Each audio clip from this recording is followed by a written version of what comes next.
बिस्मिल्लाहिर्रहमानिर्रहीम। हज़रत गौसुल आज़म रहमतुल्लाह अलैह इरशाद फरमाते हैं, बंदा का इरादा तौबा और तौबा की तरफ लौटना और तौबा की नीयत करना मुफीद है। बंदा जब गुनाहों से तौबा कर लेता है तो उसके गुज़िश्ता गुनाह सब के सब नेकियां बन जाते हैं। बंदा जब हक़ ताला की मार्फत हासिल कर लेता है तो हक़ ताला उसके कल्ब को कुर्ब ताम नसीब फरमाता है और पूरी अता से नवाजता है और उनसे कामिल बख्शता है और हर किस्म की इज्जत से नवाजता है।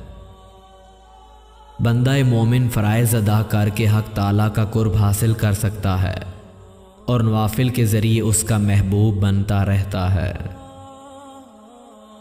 बुलंद हिम्मती के साथ राह तरीक़त में चलो और अपने मकसूम उसके दरवाज़े पर और उसके आस्ताना कुर्ब पर पहुँचा कर खाओ। बग़ैर अमल के तहसील इल्म में उम्र ज़ाया मत करो। बग़ैर हुक्म इलाही और क़ज़ाए साबिक़ के किसी निजात पाने वाले ने निजात नहीं पाई। बाज़ लोगों को पूरी हिसाब फहमी होगी, फिर इनका मामला अल्लाह के सुपुर्द होगा। वो चाहेगा जन्नत में भेज देगा या दोज़ख को भेज देगा। बिस्मिल्लाह पढ़, अल्लाह की तरफ से गुनाहों की माफ़ी पाएगा। बिस्मिल्लाह ऐसा कलमा है जिससे मुँह लज्जत आ गई हो जाता है। बड़े बाल रखना और मांग निकालना सुन्नत है। बड़ी उम्र वाले मुसलमानों की इज्जत करो और छोटों पर शफ़क़त रखो।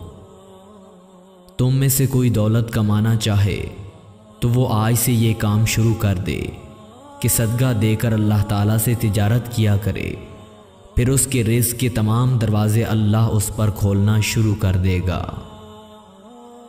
बर्दाश्त और कता ताल्लुक़ की आदत डाल। बातों के बहुत कुछ भाई बहन हैं। बदकारों की सोबत से परहेज़ रखो। बस अल्लाह अज़्ज़ा वजल को थाम और बजिज़ उसके किसी चीज़ में मशगूल ना हो।